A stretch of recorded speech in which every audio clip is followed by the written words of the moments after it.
rhyme type deal. I just love to rhyme. Anyway, I wrote this last month. It's called Word to the Wise. Started off with a couple quotes.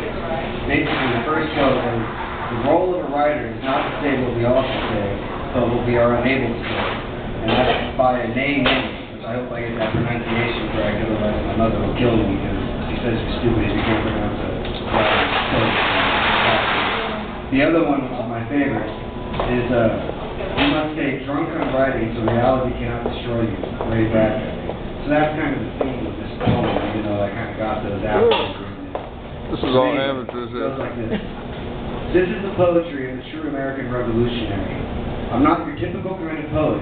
I do not believe in either structure or anarchy, but I love to rhyme in different ways, and I'm not afraid to show it. Manipulating words has in the past what otherwise would be boring days, and if I do not like you, it's also a great way to let you know it. There are not many like me because my mind acts like a photography, captured through a Pisces fisheye camera lens. Whether it is reactionary poetry that seems as if I suffer from daydreams in a literary sense, or if it is a simple line of wordy prose about how my dogs still naked without their collars as if they wore no clothes, maybe while thinking about the absurdity of nude dogs. That action and that contraption you call mine simply froze. While in my head I saw the picture clearly, and it was as real to me as a donkey's wet nose. The secret to writing is not caring what others think. Even ex-florists from the Miracle Mile who think I'm a joke. It's all about writing these words truthfully, even if it's a truth about which I only seem to know. Regarding what is real in this life and what is not, if you're going to write words of any kind, you better shit or get off the pot.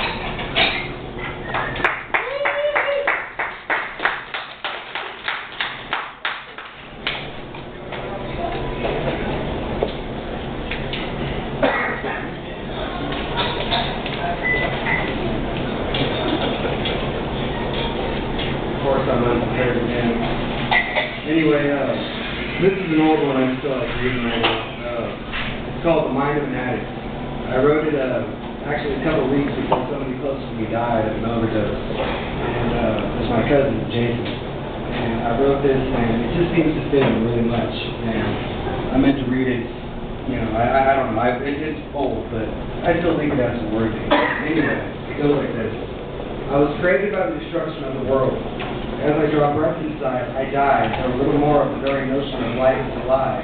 And because of this, people hurt and destroy, thus creates the very need for me to get high. I know my habits are healthy, but intoxication is the only thing I believe that can help me. My latest prediction of this cursed affliction is that if I stay on course, in a couple of years I'll be in a state of full-blown addiction. I'm scared every night as time runs out, marked by the clock steadily ticking. Climbing in my skin, weird spots in my body itching, and I'm hungry, but I spend my last dollars in the high, so there's never food in the kitchen. That's the force of my addiction, causing my decay in case of malnutrition. I search the earth in hopes of absolution, but I can't do battle without self-motivation and ammunition. A prayer to Lucifer himself doesn't even help, because he won't listen. One night I was rich and mad. One night I was sick and sad. I made a plea for the devil to come and take my soul. He appeared before me with a mocking grin and said no. His explanation is delivered with little hesitation. Life hurts more than the eternity of soul's information. I said, I'm going to be damned for suffering through salvation. And it was here he stopped and interrupted me. What he said dug down deep inside and it cut me. He had reason for not wanting my soul. My punishment would be to see what I could have always controlled, and that was my life. The mind of an addict is much more than just a habit. It's a way of living. It's the next addict. You're always giving. Grief and pain, but it keeps you relieved and sane. It's just that simple and plain. The mind of an addict. It's much more than just a habit.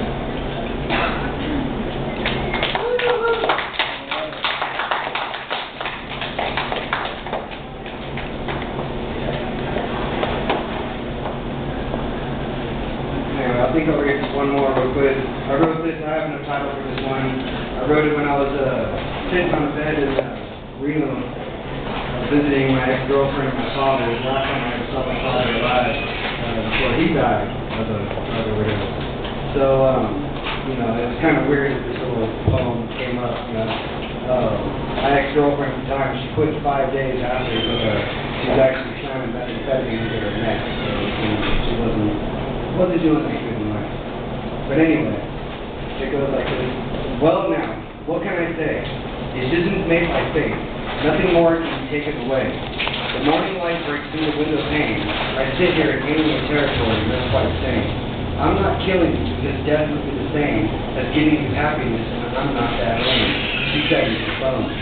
Smacking your lips against chocolate, planning against the game that no matter how you play, it's never finished. My ex-girlfriend dates on the ex-convict. At least in style is how she lives it. Or so they think and speak and think. Constantly my love for her is there and then gone in the next blink. Of an eye only to reappear as I gamble and ask for a second drink. No other reason to be at a casino. I don't drink.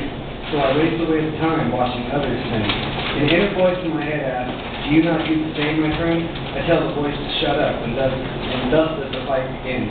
These types of things you do not win, nor will this battle in your head ever end. But who am I to say such things demoralize about some other life, or even mine, about which I write all the damn time? Keeping in sight the knowledge of the demons that are in my head, if it wasn't for this pain, I would think I was dead. I'm not here to complain. I'm just in alien territory, really not quite